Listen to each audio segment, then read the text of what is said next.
Bonjour tout le monde, bonjour René, comment tu vas? Ça va, Pierre, et toi? Je vais très bien, merci. Bienvenue à tous donc dans ce podcast où on traite de la guérison divine.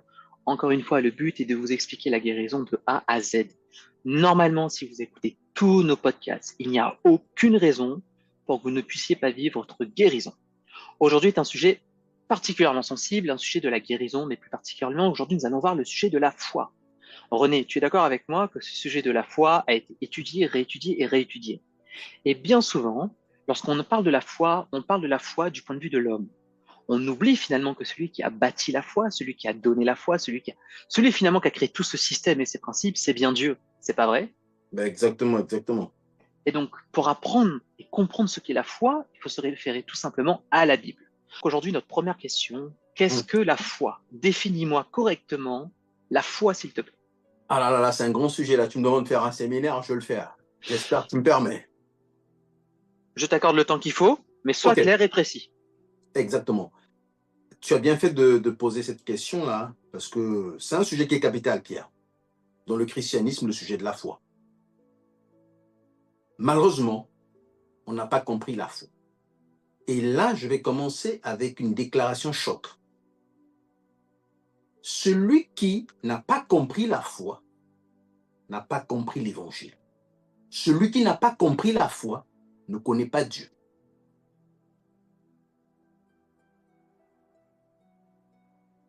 Je te laisse continuer, René. Je ne vais pas t'interrompre parce que pour le coup, j'aurais pu tout de suite rebondir. Moi, je vais donner la définition de ce que j'ai. Je... Bon, dans ce cas-ci, je me permets. Moi, on m'a dit que la foi, c'est la main invisible qui prend les choses du ciel et qui le ramène sur la terre. Exactement.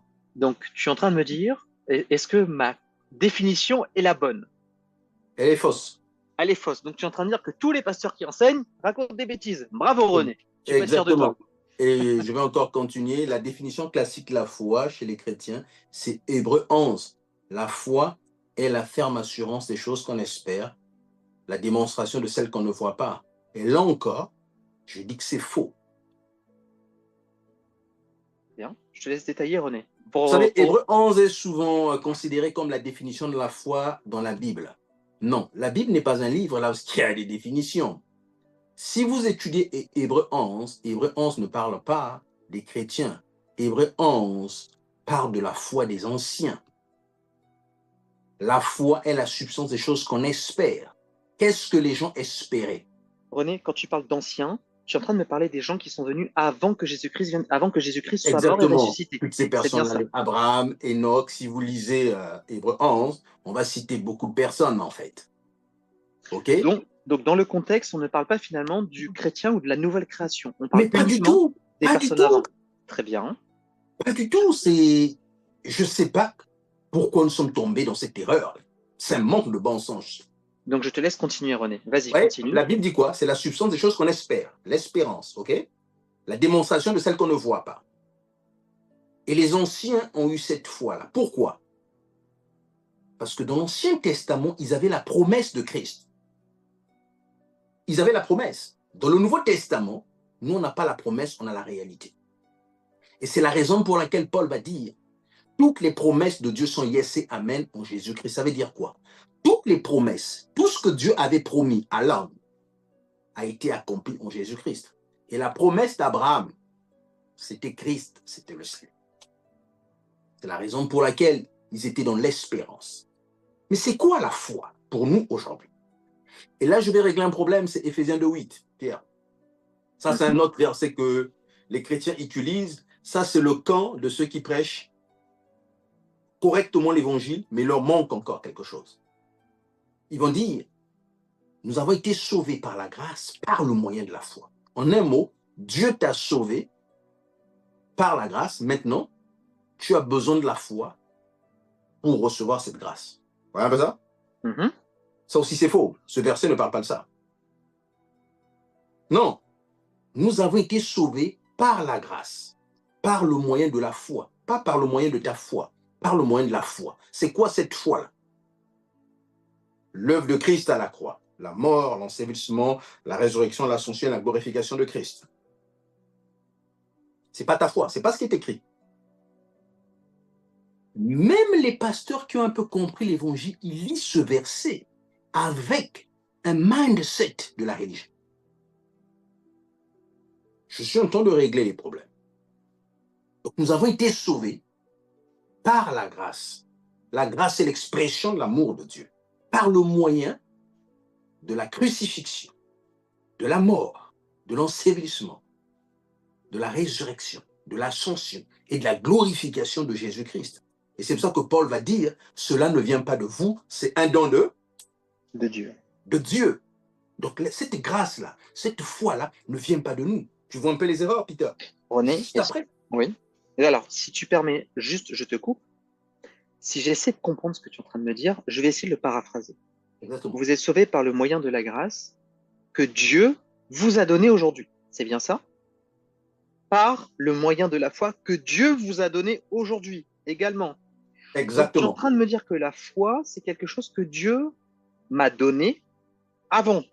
C'est pas quelque chose que j'aurai plus tard. La foi, c'est une chose que Dieu m'a donnée au moment où j'ai cru. C'est bien ça? Mais exactement. Et je vais encore aller plus loin. OK? Oui. On va dire aux chrétiens, Dieu t'a sauvé, on te prêche l'évangile, maintenant, Dieu a besoin de ta foi. OK? Oui. Dieu n'a pas besoin de la foi de l'homme.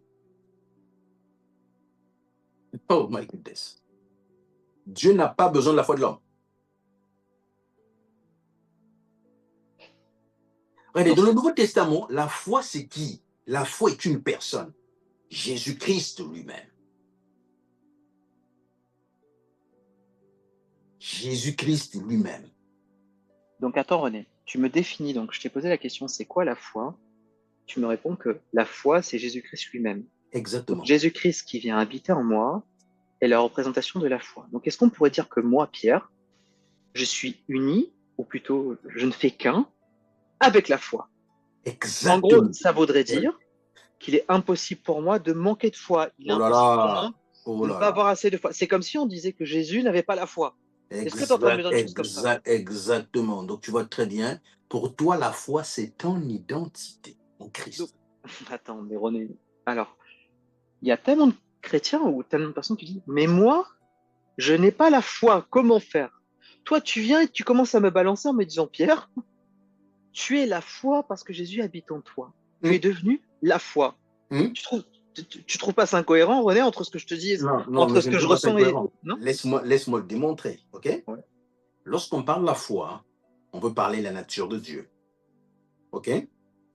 Dans la Genèse, créons l'homme à notre image selon notre ressemblance. Ouais. ressemblance. Ça, c'est le message de la foi. Donc, pour toi, Pierre, la foi, c'est ce que Dieu dit de toi. Et ce Donc, que Dieu dit de toi, c'est ce que tu es. La foi, c'est ce que tu es. La foi n'est pas quelque chose que tu vas posséder. Tu es né avec cette identité. Tu vois ce que je dis? c'est bien. Je te montre un truc. On va dire aux chrétiens, tu dois avoir la foi. Parlons un peu du salut. Le salut, c'est quoi? Paul a dit, vous êtes sauvés. Non, la foi vient de ce que l'on entend. Mhm. La foi vient de ce que l'on entend. Et ce que l'on Oui. entend de la parole de Dieu. C'est quoi cette foi? Il est en train de parler du salut. Le salut vient de ce que tu entends, du message de Christ. En un mot, lorsqu'on te prêche l'évangile, l'évangile est le message de la foi. Donc, Dieu te communique la foi à travers l'évangile. Donc, alors, je vais essayer de récapituler, René. Tu sais, c'est tellement différent de tout ce qu'on m'a raconté jusqu'ici. Pour moi, je voyais la foi comme étant quelque chose d'extérieur à moi et il fallait que Dieu me la donne. Toi, tu es plutôt en train de me dire, Pierre, lorsque tu as accepté Jésus finalement dans ta vie, tu as reçu la foi à l'intérieur de toi. Comme si. Et surtout, René, est-ce que j'ai reçu une foi immature? Est-ce que j'ai reçu une foi qui va grandir? Ou est-ce que j'ai reçu une foi complète et totale? C'est deux choses différentes parce qu'on entend souvent cette notion de faire grandir la foi. Ouais, mais je vais régler tous ces problèmes-là. C'est que des bêtises, en fait. Regarde, nous devons comprendre. Lorsque tu es né de nouveau, Dieu est venu habiter en toi.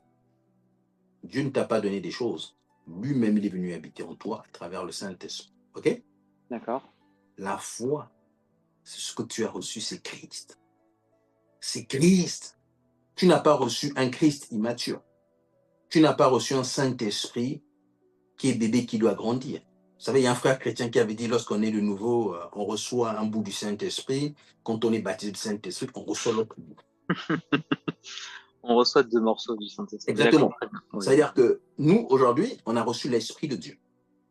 Entier. Le même esprit que Jésus-Christ avait, c'est le même esprit que tu as reçu à la nouvelle naissance. René, alors, est-ce que cet esprit-là, tu me parles de cet esprit qui est omniscient, omnipotent, omniprésent? Est-ce que tu me parles de cet esprit qui connaît toutes choses? Donc, tu es en train de me dire que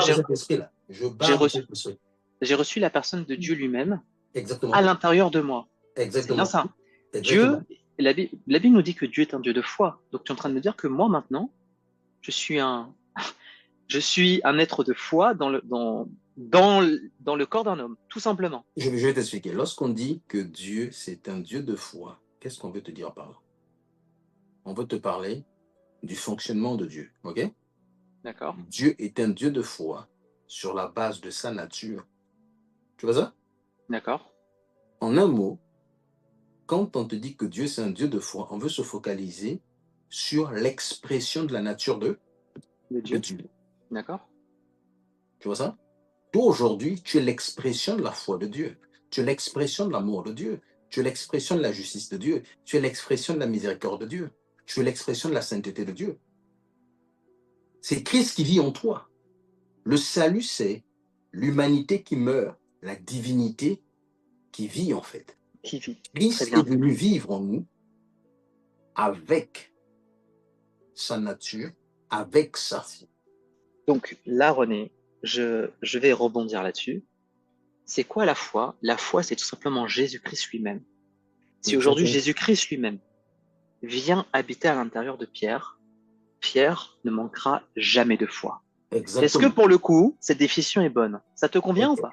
Ça me convient, ou on peut même mieux dire, ok? Oui. La foi, c'est Christ dans l'homme.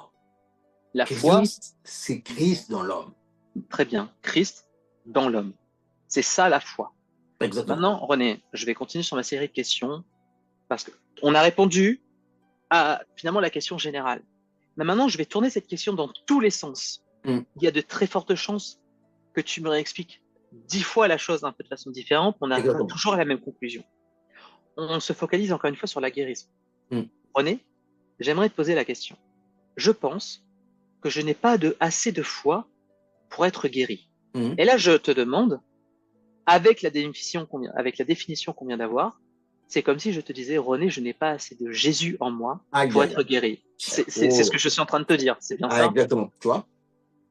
Tu as tout compris. Tu sais pourquoi les gens disent qu'ils n'ont pas assez de foi? Ça cause la définition qu'ils ont de la foi qui vient de Hébreux 11, le premier verset. La foi est une substance, c'est quelque chose que j'ai. Comme c'est quelque chose que je dois avoir ou quelque chose que j'ai, je peux la perdre. OK? Oui. Elle est la substance. Et dans l'autre partie, on va dire la démonstration des choses qu'on ne voit pas. Et d'où les bêtises des chrétiens qui disent que si j'ai la foi, je dois poser une action de foi. Par exemple, si je suis malade, j'arrête les médicaments pour prouver que j'ai la foi. Tu vois? Ça, c'est la source de cette erreur. C'est la raison pour laquelle il y a beaucoup de gens qui sont morts. Très bien.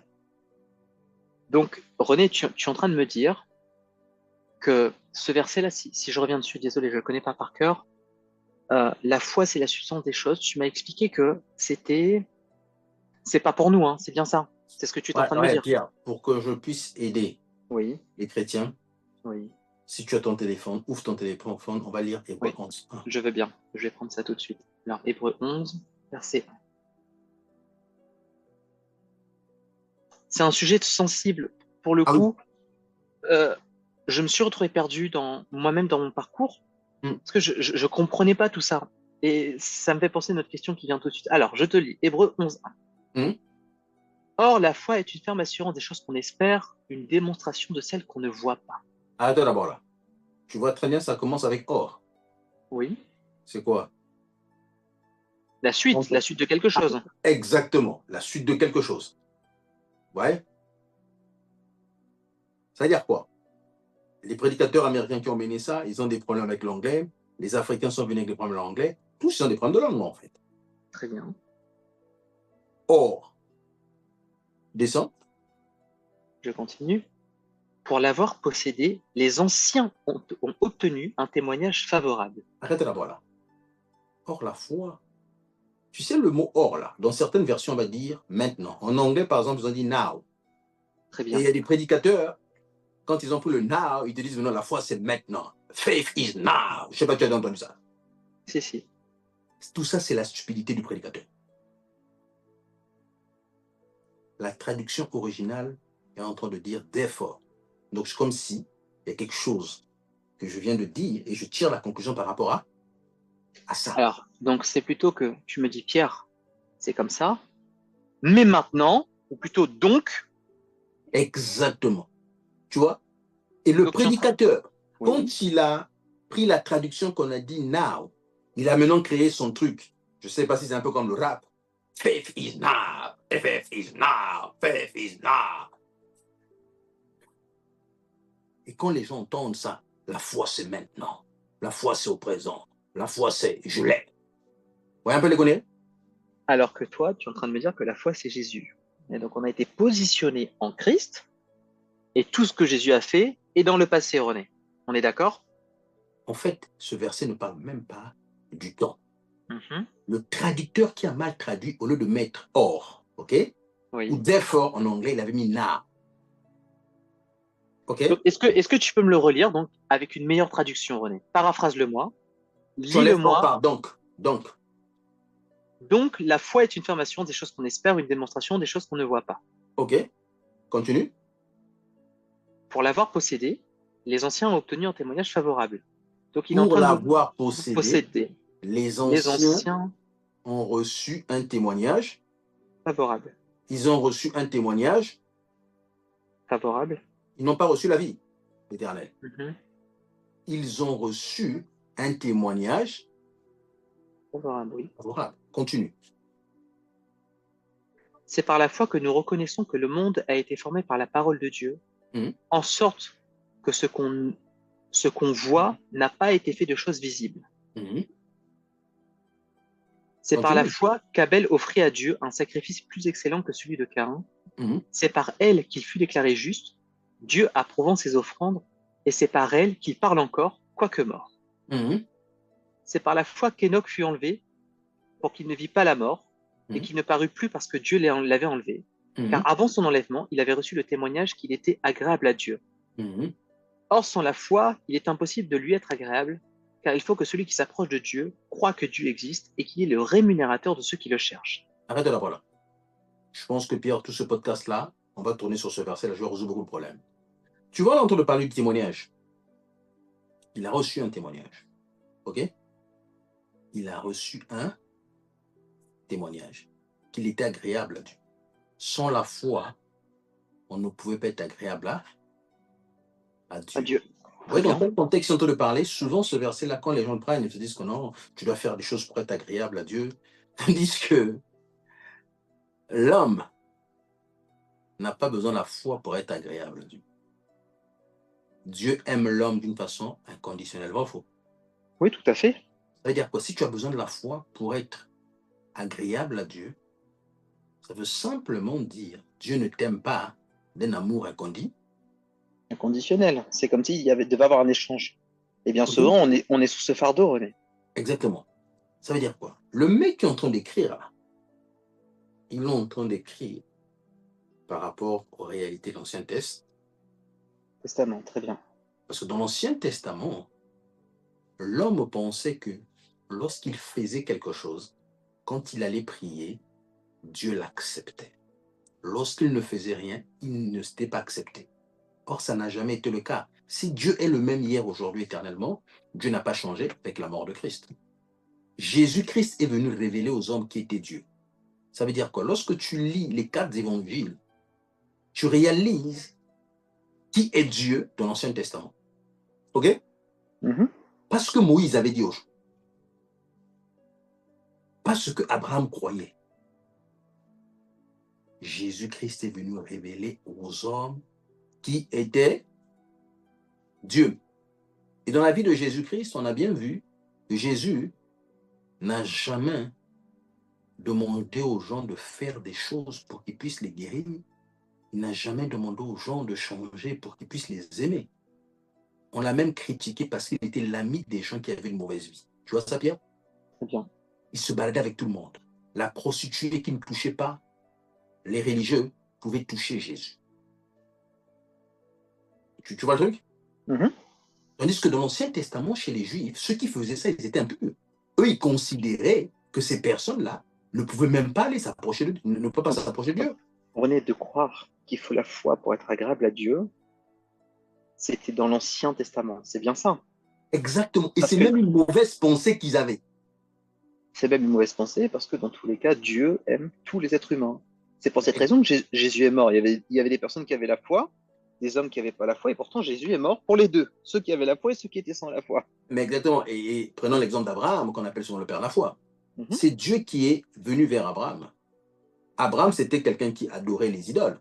Il ne faisait rien de spécial, en fait. OK? C'est Dieu qui est venu vers Abraham. Et Abraham a répondu à la parole de Dieu. Mais ne pensons pas que Dieu est simplement venu vers Abraham, c'est ce qui est écrit. Dieu s'est toujours approché de tous les hommes, et certains ont refusé. Et la plupart ont refusé. Donc dans l'Ancien Testament, l'homme avait une mauvaise image de Dieu.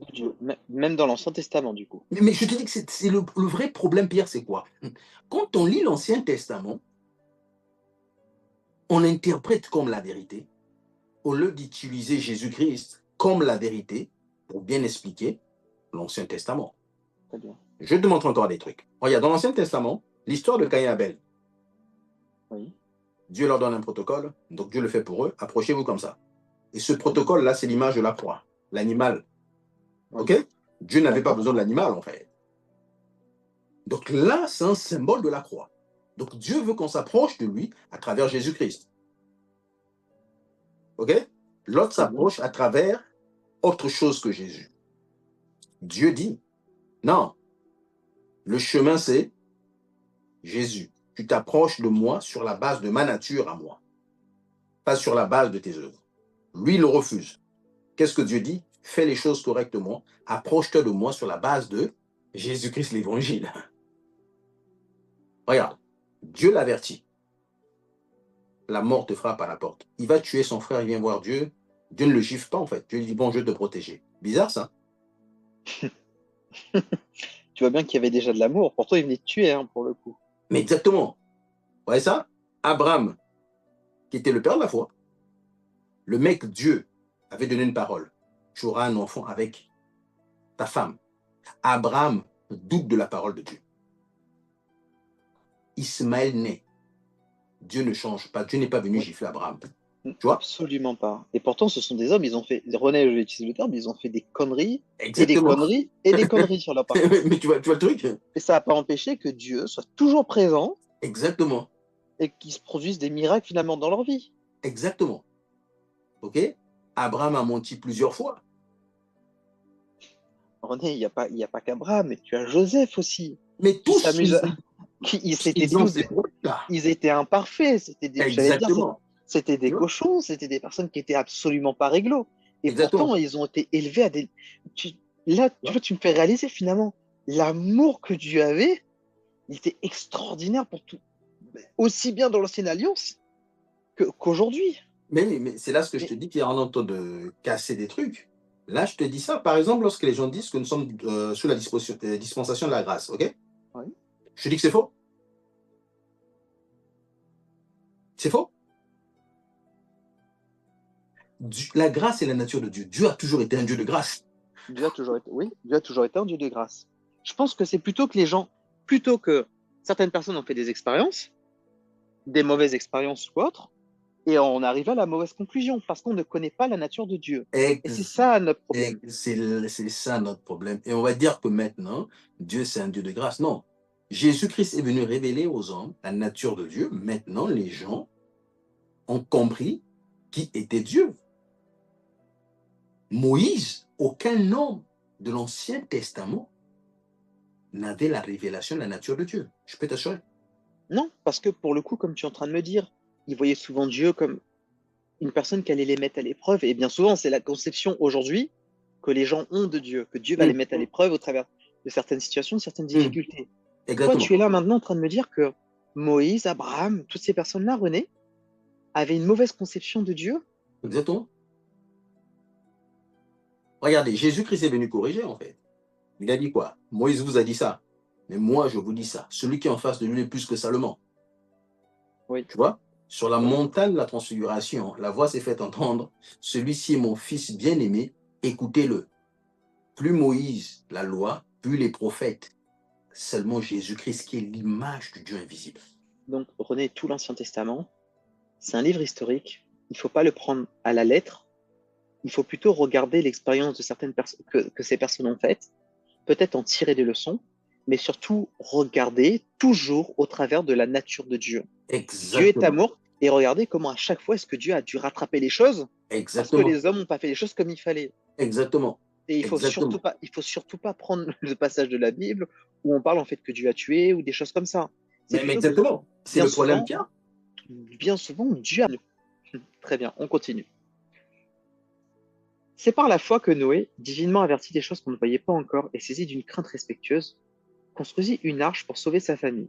Mhm. C'est par elle qu'il condamna le monde et devint héritier de Mhm. la justice qui s'obtient par la foi. Mhm. C'est par la foi qu'Abraham, lors de sa vocation, obéit et partit pour un lieu qu'il Mhm. devait recevoir en héritage et qu'il partit sans savoir où il allait. Mhm.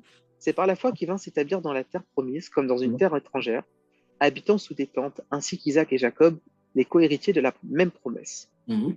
Car ils attendaient la cité qui a de solides fondements, celle dont Dieu est l'architecte et le constructeur. Mhm. C'est par la foi que Sarah elle-même, malgré son âge avancé, fut rendue capable d'avoir une postérité parce qu'elle crut à la fidélité de celui qui avait fait la promesse. Mhm. Petite parenthèse, comme tu nous l'as dit, René, depuis tout à l'heure, on parle de personnes qui ne sont pas nées de nouveau. On parle uniquement des personnes de l'Ancienne Exactement. Alliance. Exactement. On continue. C'est pourquoi d'un seul homme, déjà usé le corps, naquit une postérité nombreuse, donc on parle Mhm. d'Abraham, comme les étoiles du ciel, comme le sable Mhm. qui est sur le bord de la mer et qu'on ne peut compter. C'est dans, c'est dans la foi qu'ils sont tous morts sans avoir obtenu les choses promises. Ah, attends, ok, je recommence. C'est dans la foi qu'ils sont tous morts sans avoir obtenu les choses promises, mais ils les ont vus et salués de loin, Mhm. reconnaissant qu'ils étaient étrangers et voyageurs sur la terre. René, Mhm. Dieu nous dit dans ce verset, on aurait pensé que c'est par la foi où on pensait que c'était la naissance d'Isaac. Mais là, ils sont en train de te dire, c'est dans la foi qu'ils sont tous morts sans avoir obtenu les choses promises. Donc en Exactement. fait, on parlait absolument pas de, par exemple, on parlait absolument pas de l'enfant, Mais non. l'enfant Mais non. d'Abraham, parce Mais qu'ils non. n'ont pas obtenu les choses promises. Donc René, Exactement. quelle était la chose qui a été promise alors? C'est la Mais question que je vais te continue. poser. C'est Jésus. Jésus. Ceux Jésus. qui parlent Le ainsi salut. montrent qu'ils cherchent une patrie. S'ils avaient en vue celle d'où ils étaient sortis, ils auraient eu le temps d'y retourner, mais maintenant ils en désirent une meilleure, c'est-à-dire une céleste. C'est pourquoi Dieu n'a pas honte d'être appelé leur Dieu, car il leur a préparé une cité. C'est par la foi qu'Abraham offrit Isaac lorsqu'il fut mis à l'épreuve, et qu'il offrit son fils unique, lui qui avait reçu les promesses, et à qui il a été dit, en Mhm. Isaac sera nommé pour toi une postérité. Mhm. Il pensait que Dieu est puissant, mais pour ressusciter les morts, même pour ressusciter les morts, Mhm. aussi le recouvra-t-il par une sorte de résurrection. Mhm. C'est par la foi qu'Isaac bénit Jacob et Isaïe, en vue des choses à venir. Mhm. C'est par la foi que Jacob, mourant, bénit chacun des fils de Joseph, et qu'il adora appuyé sur l'extrémité de son bâton. Mhm.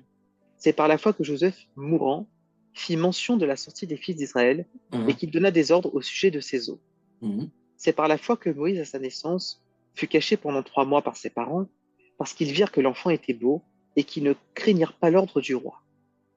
C'est par la foi que Moïse, devenu grand, refusa d'être appelé fils de la fille de Pharaon, aimant mieux être maltraité avec le peuple de Dieu que d'avoir pour un temps la jouissance du péché, Mhm. regardant l'opprobre de Christ comme une richesse plus grande que les Mhm. trésors de l'Égypte, car il avait les yeux fixés sur la rémunération. C'est par la foi qu'il quitta l'Égypte sans être effrayé de la colère du roi, car il se montra ferme comme voyant celui qui est invisible. C'est par la foi qu'il fit la Pâque et l'aspersion de sang, afin que l'exterminateur ne touchât pas au premier-né des Israélites. Mhm. C'est par la foi qu'ils traversèrent la mer Rouge comme un lieu sec, tandis que les Égyptiens qui en firent la tentative furent engloutis. Mhm. C'est par la foi que les murailles de Jéricho tombèrent, Mhm. après qu'on eut fait le tour pendant 7 jours. Mhm. C'est par la foi que Rahab, la prostituée, ne périt pas avec les rebelles, parce qu'elle Mhm. avait reçu les espions avec bienveillance. Mhm. Et que dirais-je encore? Car Mhm. le temps me manquerait pour parler de Gédéon, de Barak, de Samson, de Mhm. Jéphé, de David, de Samuel et des prophètes, Mhm. qui par la foi vainquirent des royaumes, Mhm. exercèrent la justice, Mhm. obtinrent des promesses, fermèrent la gueule des lions, teignirent la puissance de feu, échappèrent aux tranchants de l'épée, Mhm. guérirent de leurs maladies, furent vaillants à la guerre, mirent en fuite des armées étrangères. Mhm. Des femmes recouvrèrent leur mort par la résurrection, d'autres furent livrées au torment, et Mhm. n'acceptent point de délivrance afin d'obtenir une meilleure résurrection. Mhm. D'autres subirent les moqueries et le fouet, Mhm. les chaînes et la prison. Ils furent lapidés, sciés, torturés. Mhm. Ils moururent tués par l'épée. Mhm. Ils allèrent çà et là vêtus de peaux de brebis et de peaux de chèvre, dénués de tout, persécutés, maltraités. Eux dont le monde n'était pas digne, errant dans les déserts et les montagnes, dans les cavernes et les antres de la terre. Tout Exactement. cela, tout cela, à la fois desquels il a été rendu témoignage, n'ont pas obtenu ce qui leur était promis. Ah, Et pourtant, alors, et on nous a dit, ils ont vaincu des royaumes, ils ont fait tomber Jéricho, Samson a fait des choses extraordinaires, Abraham a fait des choses extraordinaires, et il vient nous dire encore une fois que ces personnes-là n'ont pas vu les choses qui leur ont été promises. aïe, ah, Dieu ayant en vue quelque chose de meilleur pour nous, afin qu'ils ne parvinssent pas sans nous à la perfection. aïe, ah. Je continue, René. Tu continues ça, Pierre, tu vois, si ton pasteur t'avait simplement... Tu vois, le pasteur, peut-être il a aussi un problème. Nous donc aussi, puisque nous sommes environnés d'une si grande nuée de témoins, rejetons tout fardeau et le péché qui nous enveloppe si facilement, et courons avec persévérance dans la carrière qui nous est ouverte. Ayant les regards sur Jésus, le chef et le consommateur de la foi, qui, en vue de la joie qui lui était réservée, a souffert à la croix, méprisé l'ignominie, et s'est assis à la droite du trône de Dieu. Considérez en effet celui qui a supporté contre sa personne une telle opposition de la part des pécheurs, afin que vous ne vous laissiez point l'âme découragée. Vous n'avez pas encore résisté jusqu'au sang en luttant contre le péché, et vous avez oublié l'exhortation qui vous est adressée comme à des fils. Mon fils, ne méprise pas le châtiment du Seigneur, et ne perds pas le courage lorsqu'il te reprend. Hmm. Car le Seigneur châtie celui qu'il aime, et il frappe de la verge tous ceux qu'il reconnaît pour ses fils. Ok, Supportez le... Oui, bon. Pierre, oui. tu vois pourquoi le chrétien doit lire la Bible lui-même? Il y a un contexte extrêmement bien précis, et là, Dieu ne nous parlait absolument pas des bénédictions individuelles de toutes ces personnes-là. Tu vois le problème? La chose, là, c'est la chose des choses qu'on espère, une démonstration, c'est qu'on ne voit pas. Il ne parle absolument pas des promesses qu'il a fait à Abraham, qu'il a fait Isaac. Il ne parlait pas du tout de ça. Donc, il parlait de quoi, René? Jésus-Christ. Donc, Ce que l'auteur est en train de dire, en un mot, il oui, est en train de dire quoi? Les Juifs qui avaient la révélation de la promesse de Jésus-Christ, ok? Ils ont agi parce qu'ils s'attendaient à ça. C'est pour ça qu'il va dire très bien. Moïse a préféré, ok? Oui, Abandonner la position qu'il avait en Égypte très bien. parce qu'il avait les yeux fixés sur la promesse qui était Jésus-Christ. La promesse qui était C'est-à-dire, Jésus-Christ. Toutes dans, ces dans personnes-là, l'Ancien oui, Testament, ils ont vu le salut de loin, mais ils ne l'avaient pas. Tu vois? Ils très ne l'avaient bien. pas. C'est pour ça que c'est très bien de lire. Tu as bien vu, hein? Ils sont morts sans avoir obtenu. Sans avoir obtenu. Et Mais on ne pourtant, parle pas des enfants, on ne parle pas du matériel. Il y a un problème quand même, Pierre. donc René, tu es en train de me dire finalement que ce verset était tout simplement en train de nous dire que la foi, c'était le sacrifice de Jésus. C'est ce que ce verset résume finalement. Les choses qu'on ne voit pas, c'est la substance des choses, de celles qu'on ne voit pas. En fait, les choses que ces personnes n'ont pas vues, c'est le sacrifice de Jésus. C'est juste, donc, dire que la définition de la foi, elle n'est pas bonne pour le coup. C'est un truc sorti du contexte, on n'a absolument rien compris, Ah, mais comme d'habitude. comme d'habitude. Donc, René, on aura. Donc, ce verset est en train de nous dire que la foi, c'est le sacrifice de Jésus. Eux, ils ne l'ont pas vu, ils ont accepté d'être persécutés, ils ont accepté de souffrir, ils ont accepté de vivre tout ça, euh, parce qu'ils ont vu de loin le sacrifice de Jésus. Exactement. Sauf que toi et moi maintenant, René, Maintenant, le sacrifice de Jésus, il est derrière nous. Donc toi et moi, on n'est plus censé être dans la même disposition que ces personnes-là. Exactement, tu vois? René, donc si je me définis comme étant comme Abraham, espérant contre toute espérance, il crut. Euh, on se définit comme des Moïse, comme des Samson. René, on passe à côté de quelque chose là pour le coup. Ah, mais pas à côté de quelque chose, mais on est tout zéro. Parce que ces personnes-là étaient en train d'attendre une chose. Nous, on a obtenu cette chose-là. Ces personnes attendaient une promesse qui était Jésus-Christ. Maintenant, Exactement. toi et moi, on a reçu. En fait, cette promesse, on peut dire qu'elle a été accomplie. Et en plus de ça, on a reçu Jésus-Christ à l'intérieur de nous. Ok, Voilà, voilà notre ok. différence. Toi-même, tu viens de lire. Là, c'est plus René. Tu vois ça? Oui, très bien. Regarde. Eux, ils avaient une promesse. Ok? Paul a dit, toutes les promesses de Dieu sont yes et amen en Jésus-Christ. Donc lui, C'est-à-dire que toutes oui, les promesses, que Dieu a faites. ok, quelle était la promesse de Dieu? L'homme à son image selon sa ressemblance. C'était pas la voiture, c'était pas la maison, Donc, c'était pas la femme. donc Dieu, au travers du sacrifice de Jésus, a permis de recréer l'homme à son image et à sa ressemblance. C'est ce que tu es en train de me dire? Exactement, exactement, Donc, exactement. ça a été la plus grande promesse de Dieu. Je crée l'homme à mon image, à ma ressemblance. Exactement, parce Le que dès que péché, l'homme est à oui. mon image, à ma ressemblance, qu'est-ce qui se passe? Il a ma nature, Ah il peut bah, avoir accès à tout, en fait. donc René, je reprends un peu de façon généalogique. Dieu a créé l'homme à son image, à sa ressemblance. Adam et Ève ont péché, ils ont perdu la ressemblance avec Dieu. Ils n'ont même pas perdu parce qu'ils n'avaient pas eu, en fait. C'est-à-dire qu'ils avaient être à l'image et à la ressemblance de Dieu, ça devait passer par l'arbre de la vie, en fait. L'arbre de vie. Donc, ils n'ont pas pu y toucher. Donc, finalement, Exactement. Ils n'ont ils ont. jamais été à l'image et à la ressemblance de Dieu. C'est pour ça que Paul va dire que Jésus-Christ est l'image du Dieu invisible. Très bien. Donc, ensuite, on a eu Abraham, on a eu Moïse qui sont restés là, Toutes ces personnes.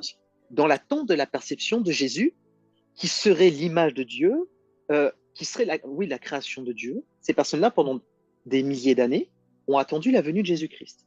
Et Exactement. lorsque la venue de Jésus-Christ est arrivée, lorsqu'il est mort et ressuscité, on a eu finalement l'homme qui a été recréé à l'image de Dieu. C'est ce qui s'est passé spirituellement, René. Exactement. Exactement. Pour les aider encore. OK? Regarde, il y a beaucoup de chrétiens aujourd'hui qui attendent la seconde venue de Jésus-Christ. OK? Oui. Mhm. La première venue a été accomplie. La seconde venue, ils sont dans l'espérance. Oui, tout à fait. Donc, si cette chose-là est accomplie, René, donc ça signifie que moi, Pierre, j'ai accepté Jésus. Exactement. À partir de ce moment-là, Jésus-Christ est venu vivre en moi. Ouais.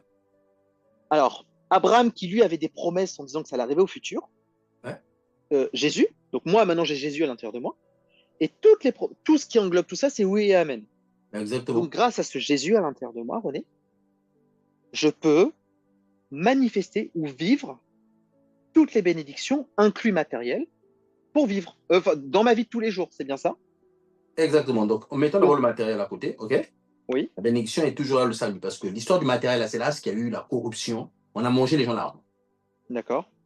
Donc, tu vois très bien la foi qu'on est en train de définir là. On est en train de dire que les gens de l'Ancien Testament, ils avaient vu Jésus. Ils Oui, avaient l'ombre. C'est pour ça qu'ils avaient l'espérance. très bien. Jésus-Christ est venu. Par exemple, dans les évangiles, quand on parle de l'histoire de Jean-Baptiste, la Bible dit que Jean-Baptiste était le plus grand prophète parce qu'il a présenté Jésus-Christ à Israël. Donc tu vois, même dans la perception de Dieu, le grand prophète n'était pas celui qui avait séparé la mer En deux. en deux. Oui, c'était Jean-Baptiste Ouais. qui annonçait juste la venue de Jésus. Pourquoi? Parce que le message depuis la Genèse, c'est toujours Jésus, l'arrivée de Jésus. Donc, René, Tu vois? le point le plus important de la Bible, finalement, c'était le fait que Jésus allait venir et qu'il allait recréer l'homme à l'image de Dieu. Mais C'est exactement. ça le point central de la Bible. C'est ça, Donc, c'est ça qu'il y a. quand j'ai accepté Jésus, René, je suis redevenu à l'image de Dieu. C'est ce qui s'est passé. Tu n'es même pas redevenu avant, tu l'avais jamais eu. Tu as maintenant été à Oui. l'image. C'est pour ça qu'on parle de la nouvelle création, quelque chose qui n'avait jamais existé. Donc, Regarde maintenant notre problème. oui, Là, c'est très bien. très important, ces choses. Quand tu ne comprends pas ça, Jean-Baptiste, Jésus-Christ a dit c'est le plus grand des prophètes. Parce qu'il avait présenté Jésus-Christ à Israël. Et Jésus va dire, le plus petit dans le royaume est plus grand que Jean-Baptiste. Et alors, le Jean-Baptiste, il n'avait pas vu Jésus encore. Et pourtant, il annonçait Jésus. Et on te dit que c'était le Exactement. plus grand parmi eux tous.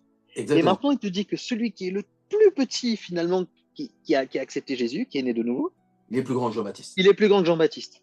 Pourquoi? Jean-Baptiste a présenté Jésus à Israël. Le plus petit dans le royaume est Jésus-Christ. Jésus est plus grand que Jean-Baptiste. Jean-Baptiste lui-même l'a dit. Alors celui qui a Jésus est plus grand que Jean-Baptiste. Donc aujourd'hui, nous tous, croyants, si je ne me trompe pas, René, nés de nouveau, on est plus grand qu'Abraham, on est plus grand que Jean-Baptiste. Bah, si Jean-Baptiste était plus grand qu'Abraham, par conséquent, Comment? par conséquent, moi, Pierre, je suis plus grand que Jean-Baptiste. Donc si Abraham, Exactement. avec le peu de choses qu'il avait, il a pu faire des choses comme ça, n'en parlons pas de ce que nous, on peut faire, René. Exactement. Donc tu vois très bien, la grandeur du chrétien n'a rien à voir avec ce qu'il fait. Ça a tout à voir avec ce qu'il est. C'est Christ, en fait. C'est Christ.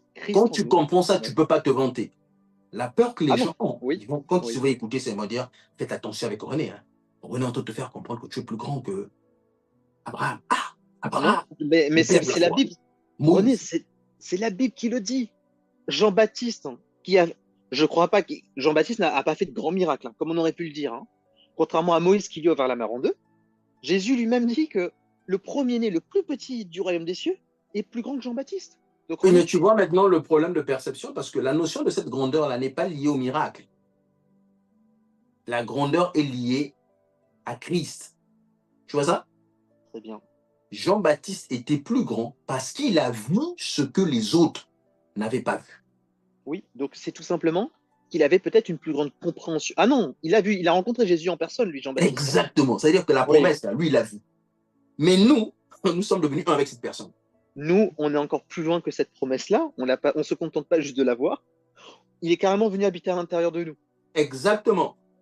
Donc, pour cette raison, on est plus grand qu'Abraham, ou plutôt, René, j'essaie de l'imaginer. Autrement, on a de plus grands privilèges, on a une relation beaucoup plus poussée, enfin une relation d'union. C'est même pas des plus grands. Regarde, tu te rappelles le prédicateur qui travaille sur avec Andrew Mac, qui avait donné une vision quand il était né de nouveau.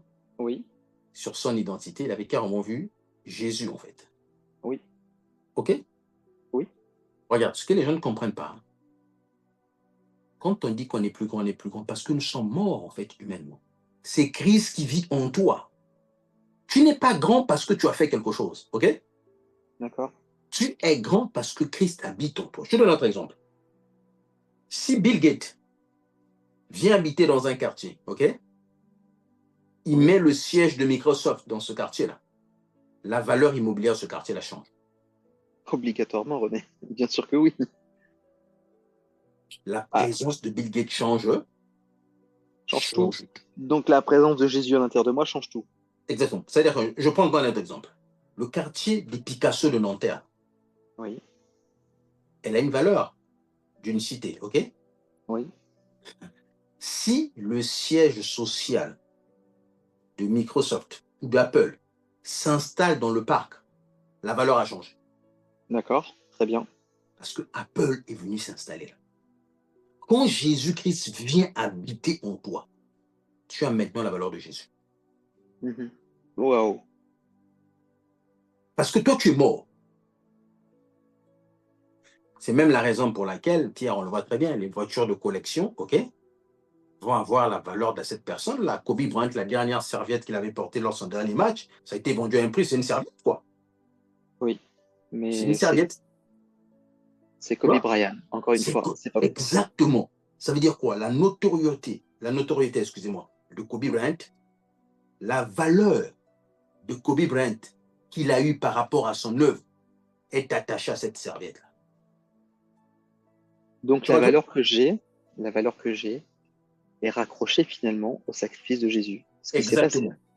Maintenant, lorsque tu comprends ça, tu ne peux pas te comparer comme une personne qui se vante de toi. Tu vas te vanter de Jésus.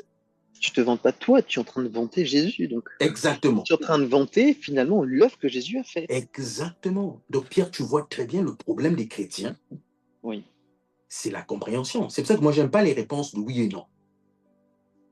C'est beaucoup plus simple, mais pour le coup, on comprend un peu moins bien. Tu vois? Regarde, c'est ce livre-là de Hébreux 11 là. Quand tu ne comprends pas Hébreux 11, tu ne vas pas comprendre la foi. René peut te dire des choses, tu vas dire Hébreux 11, ok? Tu vois ça? Oui. Mais non, c'est pas ça. Toi-même, tu as tiré des conclusions, tu dis, mais il y a un problème. Ah, René, je l'avais jamais vu comme ça, hein. On me Ah, dit tu vois? Abraham est mort sans avoir vu ce qu'il voulait.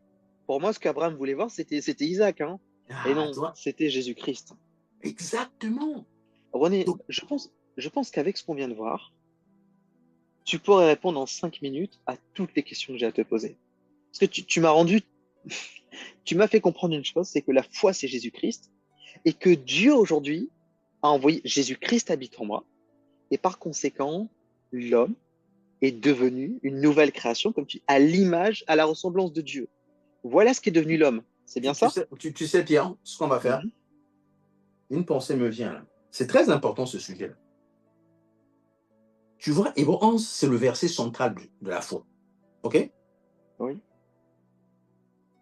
Là, on a appris ce verset-là.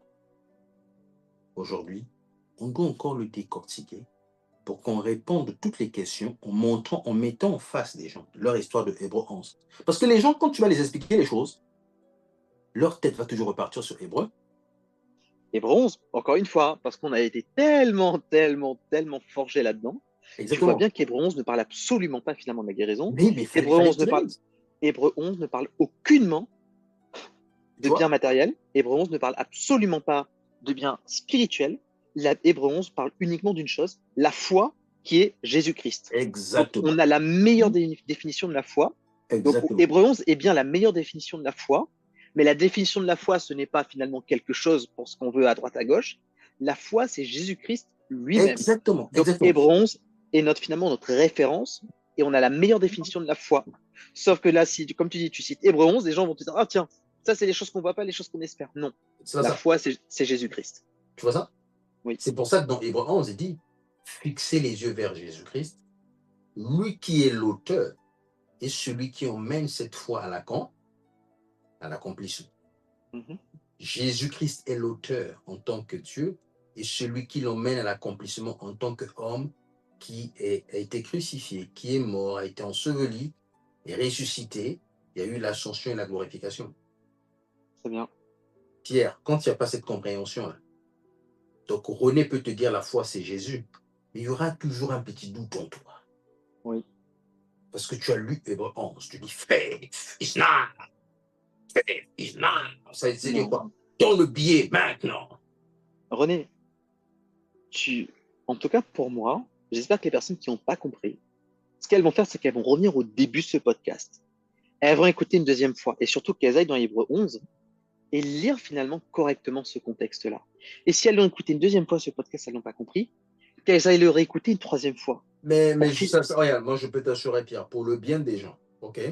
Hum, On doit se faire un podcast que sur Hébreux 11 avec un écran qui est partagé, ok? oui, Pour que les gens, pendant que tu es en train de lire, eux aussi vont lire. Je c'est ça. t'assure, tous ces versets, moi je les connais. Sans la foi, on ne peut pas plaire à Dieu. Quand on commence à vouloir faire peur aux gens. Tu vois ça? Et René, tu te rends compte ce que tu es en train de me dire? Tu es en train de me dire que sans la foi, alors c'est ok, c'est les versets que les chrétiens utilisent. Donc, ça veut dire sans Jésus, je ne peux pas plaire à Dieu, René. Mais Oui, tu te rends compte qu'il y a Jésus à l'intérieur de moi, René? Tu imagines comment est-ce que je dois plaire à Dieu? mais exactement. Mais eux, quand ils utilisent ça, c'est pour culpabiliser les gens quand tu n'as Oui, pas quelque chose. Tu n'as pas quelque chose. Tu n'as pas quelque chose. Tu n'as pas René, quelque mais chose. du coup, on est en train de le voir du côté négatif. Mais tu, les Regarde, gens, le oui, problème, c'est quoi chez les chrétiens? Toi, tu as compris, tu prends ce verset-là, ok? Tu le donnes un sens, ok? Le oui, problème, c'est quoi lorsqu'on étudie la Bible? Quand on n'apprend pas aux gens à étudier la Bible, à étudier les versets bibliques par rapport à leur contexte, en ne rajoutant pas une connaissance qui vient d'ailleurs, on crée quoi? Des chrétiens qui essayent de donner un sens au verset par rapport à un autre verset. Tu vois ça? oui, Si René te dit quelque chose, dans un contexte, à cet instant-là, René s'est trompé. OK? Oui. Tu ne peux pas aller prendre un autre verset ou une autre prédication de René lorsqu'il a bien parlé. Tu vas dire que non, René peut-être voulait dire ça. Non. Lundi, René était dans le faux. OK? Oui. Il a compris quelque chose le mercredi. Et quand il a parlé le samedi, il a bien parlé. Mhm. On n'est pas là pour défendre René. Et on est là pour dire, samedi, René était juste. Mais lundi, il était faux. Ce que nous, les chrétiens, on fait, on veut toujours, comme si chercher à défendre. On va tordre les versets bibliques pour prouver que la Bible est vraie. OK? Mhm.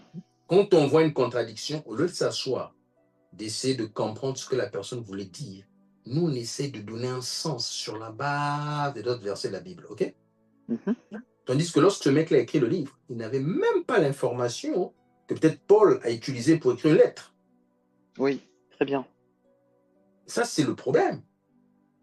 Tu vois, toi-même, sans qu'on te dise quelque chose, tu as remarqué, tu dis, mais c'est écrit. Il est mort sans avoir eu la promesse. Mais Isaac était né. Tu C'est vois? vrai. C'est vrai. Quelle était la promesse? C'est-à-dire qu'on vit comme des cons, des moutons, des idiots. On écoute, on va comme ça. Et surtout quand c'est un prédicateur qui a un nom. Tu vois? Maintenant, Dieu a tout donné. Tu as besoin de la foi pour prendre. Tu as besoin de la foi pour prendre. Voilà ça? Mhm. Oui, oui, tout à fait, René. On voit bien qu'il Faith. y a quelque chose qu'on n'a pas compris. Hmm? Il y a une chose qu'on n'a pas compris dans ce verset-là, on n'a pas remis en question finalement. Ah, mec, Tu vois bien, non, tu cherches la substance, ok? J'ai pas la substance. René, que tu te rends compte que ça fait 1 heure qu'on est connecté et en 1 heure, tu m'as répondu à une question en me répondant avec Hébreu 11, c'est quoi la foi? René, donc si on peut conclure, ok, la meilleure définition et surtout la définition accessible à tout le monde, c'est la foi, c'est Jésus-Christ lui-même. Exactement. Pour mieux comprendre ce sujet, il faut écouter ce podcast et retourner chacun relire Hébreu 11. On est d'accord, René? C'est ça, Pierre. Et j'attends tes 10 000 euros d'offrande. Ta vie vient d'être changée. Tu as eu le miracle des miracles, la compréhension de la foi. René, ces vidéos, ces podcasts, on ne sait pas où est-ce qu'elles vont aller. Donc René est en train de faire une blague. Je ne lui donnerai pas un seul centime pour être béni, parce que finalement, ma bénédiction, c'est d'être comme Jésus lui-même. René, dans notre Exactement. prochain podcast, sur la base de ce que tu viens de me dire aujourd'hui, je ne pensais pas que tu allais prendre 1 heure pour m'expliquer euh, c'est quoi la foi. Dans notre prochain podcast, on va reprendre ce contexte-là, du coup, sur la base que la foi, c'est Jésus, et on va répondre à toutes les contradictions Exactement. qu'on peut avoir sur cette base-là. Hum, René, merci d'avoir posé ce fondement, parce que ce fondement était relativement important. hum. Et j'ai toutes les réponses à mes questions pour le prochain. J'ai déjà mes questions, mais avec la réponse que tu m'as donnée aujourd'hui, je pense qu'on peut déjà répondre à toutes les autres questions Hum. en l'espace d'une dizaine de minutes. Mais René, je te remercie pour ce podcast et je te souhaite une très bonne journée. Allez, ciao, bye À bye. bientôt.